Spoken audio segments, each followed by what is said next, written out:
Vamos começar aqui. Muito boa noite. Eu chamo Flávio Inocêncio e resolvi começar aqui uns vídeos, essencialmente para falar do sistema internacional e do que está a acontecer eh, em termos das grandes mudanças geopolíticas mundiais.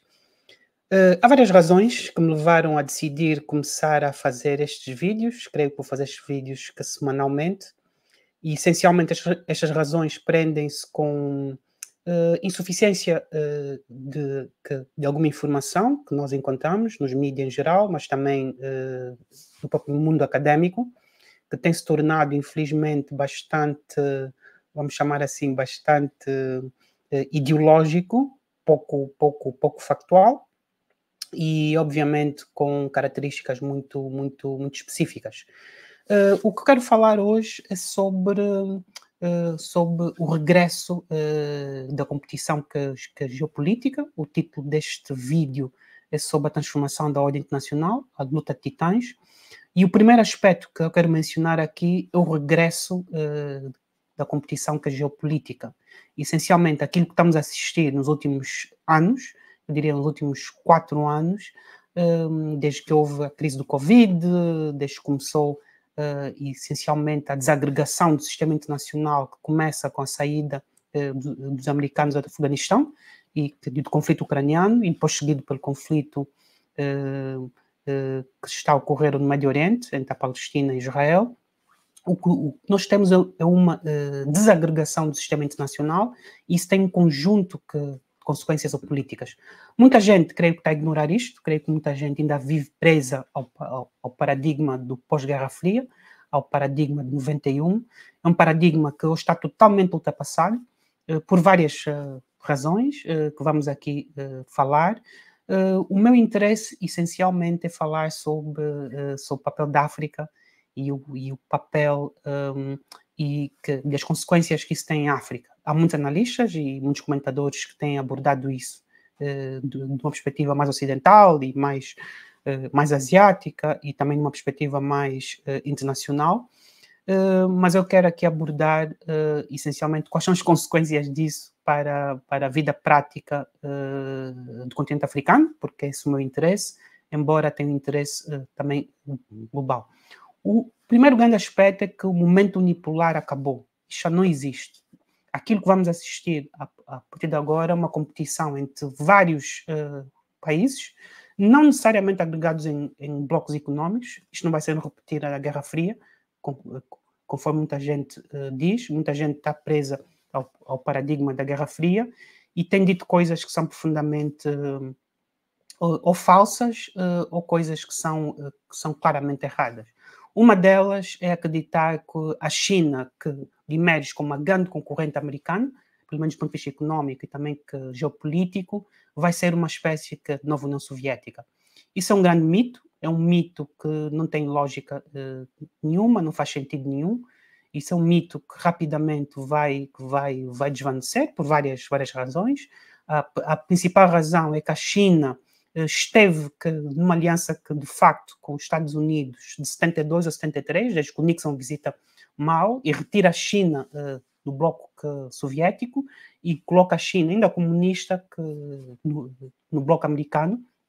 Isso explica porque que a China teve esse pulo económico, essencialmente devido a investimentos americanos e investimentos ocidentais, que se multiplicaram quando Mao Tse-tung morre, e então o Deng Xiaoping e começa esse programa acelerado de reformas económicas, que começar na agricultura e depois passar pelo setor industrial, e a China basicamente integrou-se na economia mundial e também na economia americana.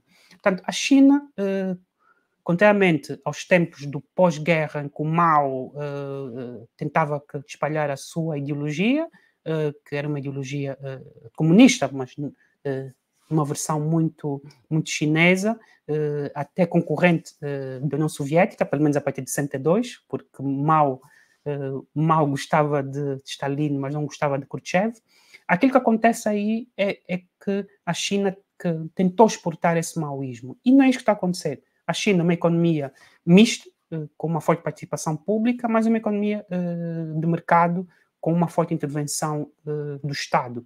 Não é uma economia planificada como era a União Soviética, o mecanismo do preço que funciona plenamente na China. Então, a ideia de que os chineses são esta grande ameaça comunista é um mito, tanto que é um mito que tiveram que, numa aliança que, de facto, com os Estados Unidos até há pouco tempo. E essa aliança foi quebrada por várias razões, e a principal razão é económica, porque a China, contrariamente aos Estados Unidos, não tem se aventurado em intervenções externas, pelo menos não tanto como os Estados Unidos. A última grande intervenção deles foi no Vietnã e perderam esse conflito em 1979. Portanto, aquilo que temos é do regresso a uma competição geopolítica que começa a acelerar também com esta guerra da Ucrânia. A Rússia, que também estava numa aliança de facto aí com o mundo ocidental, pelo menos até princípios de 2000, quando Vladimir Putin tenta recriar uma ordem, uma zona de influência à volta das suas fronteiras, e nessa altura não era um grande incômodo aos americanos ou ao mundo ocidental. A guerra da Ucrânia, tratando-se de uma invasão, obviamente, algo que é proibido pelo direito internacional, vem de acelerar este processo de um regresso da competição geopolítica por várias razões. E aqui voltamos ao segundo ponto que eu queria aqui mencionar, que é basicamente a reconfiguração do sistema financeiro internacional, que vai ocorrer de uma forma muito acelerada agora, porque confiscou-se parte dos ativos russos, pelo menos os juros dos ativos russos na Europa hoje foram confiscados, e isso vai significar uma reconfiguração do sistema internacional, porque vamos ter um conjunto de países, até aliados ao mundo ocidental, que vai pensar duas vezes antes de colocar ativos no mundo ocidental. A ideia de segurança dos ativos já desaparece com este tipo de medidas. E aqui nós voltamos a um ponto muito importante, que é o papel das matérias-primas, e isso é verdadeiramente o tema que me interessa neste vídeo. E o papel das matérias-primas é um papel muito, muito interessante, porque nós temos países que efetivamente estão fora da lógica ocidental de controlar a maior parte dos recursos energéticos, essencialmente petróleo e gás. Se olharmos para o PEP+, que inclui países como a Rússia, países como o Azerbaijão, países como o Cazaquistão, e se olharmos para os maiores exportadores também de gás natural, que são países que não estão necessariamente alinhados com o mundo ocidental, embora aí seja uma questão muito mais complicada, porque as pessoas, quando falam dos países árabes, são países que não são democracias, mas são essencialmente protetorados dos Estados Unidos e da Inglaterra, e menos da França. Então, aquilo que vamos ter é uma reconfiguração do sistema financeiro internacional. Isso não significa necessariamente que o papel do dólar vai desaparecer, mas vamos ter a emergência de novos sistemas de pagamentos, a emergência de novas moedas que vão servir para estas trocas internacionais de uma forma bilateral. E aqui nós temos que também falar sobre este aspecto muito importante, que é a desindustrialização muito acelerada que também houve no mundo ocidental, essencialmente. Ainda há pouco tempo que estive a falar com um amigo meu a explicar que a maior parte das exportações de matérias-primas do continente africano, que já vamos falar, vai para a Ásia e não vai para o mundo ocidental, contrariamente aos anos 60. E temos muitos políticos africanos ainda com uma visão dos anos 60 e 70, quando a economia mundo girava à volta do mundo atlântico. Neste momento que a economia mundo está a deslocar-se para o mundo asiático, isto já desde que começou este processo de industrialização da China e da Ásia em geral. Eu não confundo e não reduzo este século asiático em termos económicos ao século chinês. Pelo contrário, acho que isto é uma redução que não faz muito sentido. mas nós podemos aqui fazer um contraste muito claro entre economias baseadas em commodities e produtos reais, de economias altamente financiarizadas que encontramos no mundo ocidental. E vemos isso nos Estados Unidos e também no Reino Unido, quando houve a crise económica de 2008, que nunca foi uma crise que foi totalmente superada. Eu recordo-me que a dívida pública, por exemplo, no Reino Unido, uma dívida pública muito, muito reduzida, menos de 60% do PIB, de 2008, com as intervenções públicas que houve, a dívida pública disparou de forma muito, muito significativa. Então, o mundo ocidental, pelo menos o mundo anglófono, que é o núcleo duro do mundo ocidental, nunca recuperou totalmente desta crise financeira internacional. Então, aquilo que estamos a ter é uma reconfiguração do sistema internacional, em parte acelerado por este regresso à competição geopolítica, em especial a guerra da Ucrânia, e também posso aqui dizer outros conflitos adjacentes, como os conflitos no Médio Oriente, aqui posso falar do Iêmen, posso falar da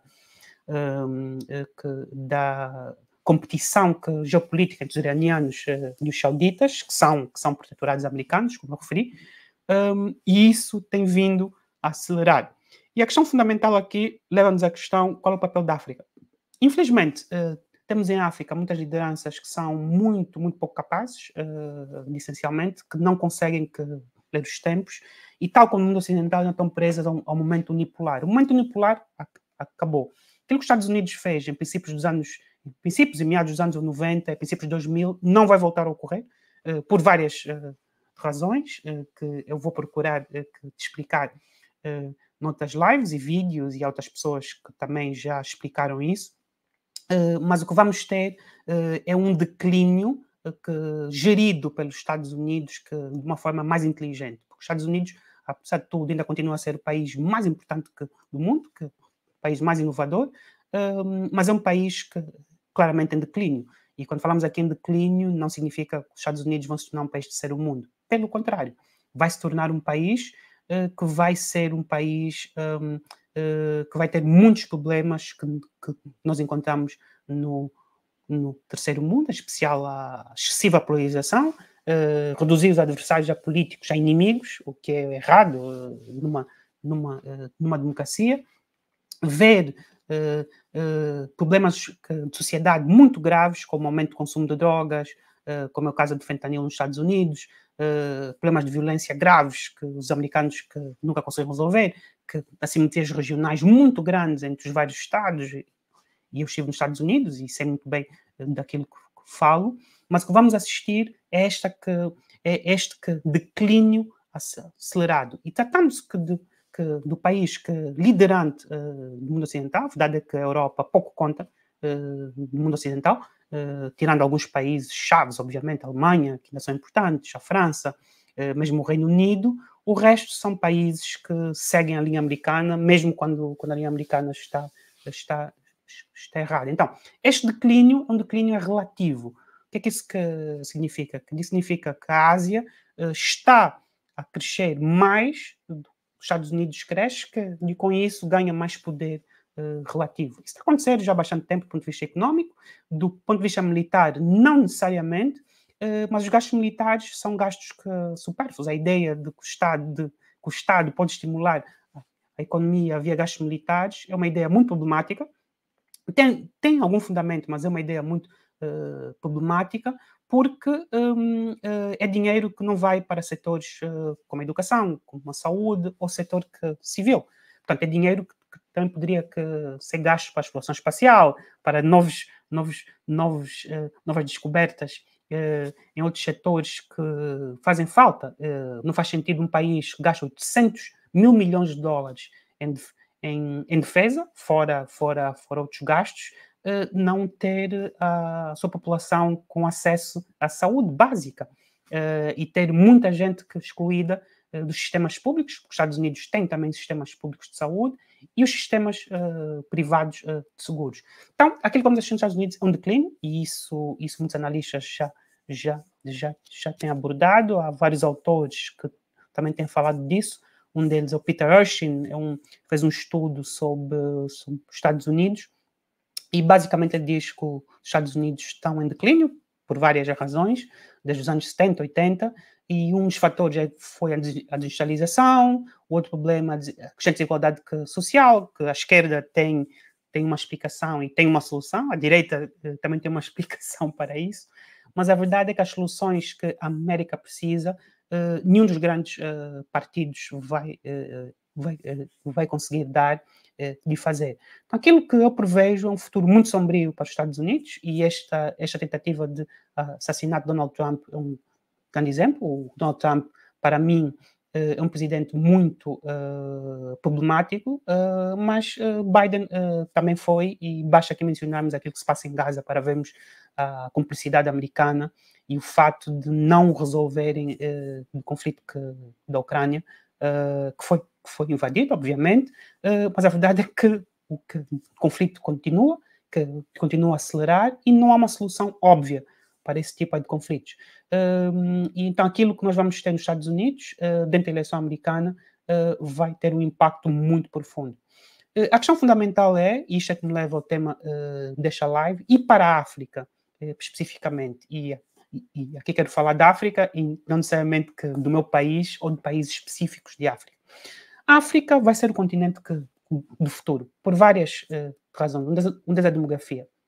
As Nações Unidas têm um departamento para a demografia em Viena, de Áustria, e de acordo com os estudos, e os estudos também de universidades, académicos, que até 2100 a África é um continente que vai crescer demograficamente, embora isso possa ser alterado, obviamente, mas é num continente bastante virgem.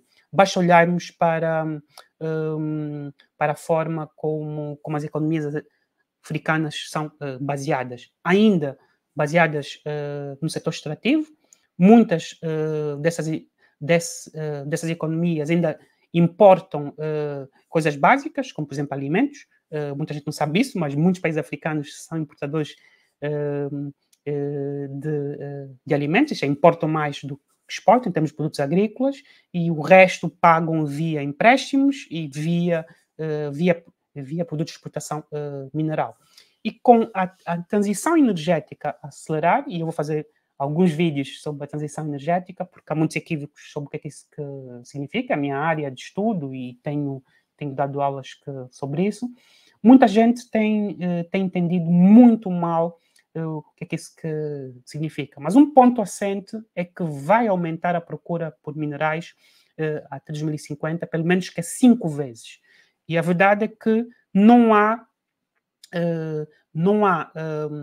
portanto, reservas provadas suficientes dos metais críticos e raros, são coisas diferentes, para fazer face a esta procura por minério que as baterias precisam, que os carros elétricos precisam, e que esta transição, que está a ocorrer de forma muito acelerada. Aliás, o país que mais investe nisto é a China, investe mais do que todo o mundo junto, essencialmente, mas vamos ter aqui uma procura por minerais em África muito grande. E aqui olhamos para as lideranças africanas, que efetivamente, na sua grande maioria, são elites que dependem do mundo ocidental, essencialmente. Muitos destes países são essencialmente neocolónias, as elites são totalmente dependentes das elites ocidentais, que não controlam da grande maioria dos países africanos, salvo algumas exceções. A Rússia, que, ao contrário do que as pessoas pensam, não tem muito peso em África. Aliás, o comércio Russo-África é diminuto. O que a Rússia tem uma presença agora militar, e o país mais importante é a China, do ponto de vista de importações e exportações. Posso dar aqui um exemplo. No caso de Angola, cerca de 60% do petróleo angolano vai para a China. Não vai mais para o mundo ocidental. Isso é produção feita por empresas ocidentais. Então, como é que a África vai se posicionar nesta ordem internacional e nesta luta de titãs, nesta reconfiguração do sistema internacional? Porque os países africanos dependem financeiramente do mundo ocidental, porque usam o dólar, usam o euro, as suas reservas estão depositadas em boa medida no mundo ocidental, podem facilmente também sofrer com confiscos ou congelamentos, como aconteceu com a Rússia, com a Venezuela e também outros países, vão estar numa situação muito, muito, muito frágil. E os conflitos, creio que vão aumentar no continente. Vamos ter uma luta e uma nova corrida por minerais em África. E também vamos ter, essencialmente, muitos problemas graves. E vimos isso no Quênia, quando o atual presidente do Quênia tentou passar legislação para aumentar os impostos. Vimos a reação da população, que tem uma visão muito diferente, quer se gosta ou não, sobre a forma como os destinos públicos são geridos. E a verdade é, nós olhamos para a rua em África, para a grande maioria da população, olham para a grande maioria dos dirigentes, mesmo em países que são totalmente democráticos, no caso de Botsuana, como dirigentes que são essencialmente elites sujeitas ao mundo ocidental. É por isso que eu gosto muito deste termo, o neocolonialismo, apesar que ser de origem marxista e ter uma conotação bastante própria. A verdade é, eu temo muito que por África, numa eventual presidência Trump, que creio que é quase certa, independentemente de quem os democratas escolham, depois deste atentado, creio que é inevitável. Creio que os americanos vão se concentrar essencialmente em duas grandes regiões. Os republicanos foram claros a isso. Ásia-Pacífico, o objetivo do Trump é travar a China, porque a China realmente é um grande concorrente geopolítico americano. Em 2014, em paridade de poder de compra, a China já ultrapassou a economia americana, isso é que conta, não é em termos nominais, desde 2014, e os americanos essencialmente temem perder hegemonia nessa região e no mundo em geral, principalmente olhando para o facto de que a China é o maior parceiro comercial da grande maioria dos países do mundo, que há 20 anos atrás era os Estados Unidos. Então, os republicanos vão se concentrar em tentar conter a China e vão se concentrar no Médio Oriente, porque é aí que estão as minhas reservas de petróleo e gás. E no Médio Oriente temos uma situação mais complicada, que eu vou falar numa outra live, que tem a ver com os realinhamentos políticos que houve dos Estados do Golfo, que são efetivamente a proteturados americanos, e do Irão, que fez um acordo com, por exemplo, a Arábia Saudita, algo inédito, que foi essencialmente mediado pela China, mas isso vai ser uma região que eles vão se concentrar. A Europa também é outra região muito importante para os Estados Unidos, mas eu diria que estas duas são muito mais importantes, porque a política externa-americana vai ser a transacional, não vai ser uma política externa ideológica e tentativa de hegemonia global como os neoconservadores querem, que hoje estão no Partido Democrata, curiosamente, que saíram do Partido Republicano e todos foram para o Partido Democrata. Isso é que explica, em parte, o conflito ucraniano e o facto de não se ter resolvido. Em resumo, aquilo que vamos ter para a África é um mundo muito mais difícil. A África vai ser um continente muito mais disputado. Infelizmente, que os países africanos estão totalmente divididos.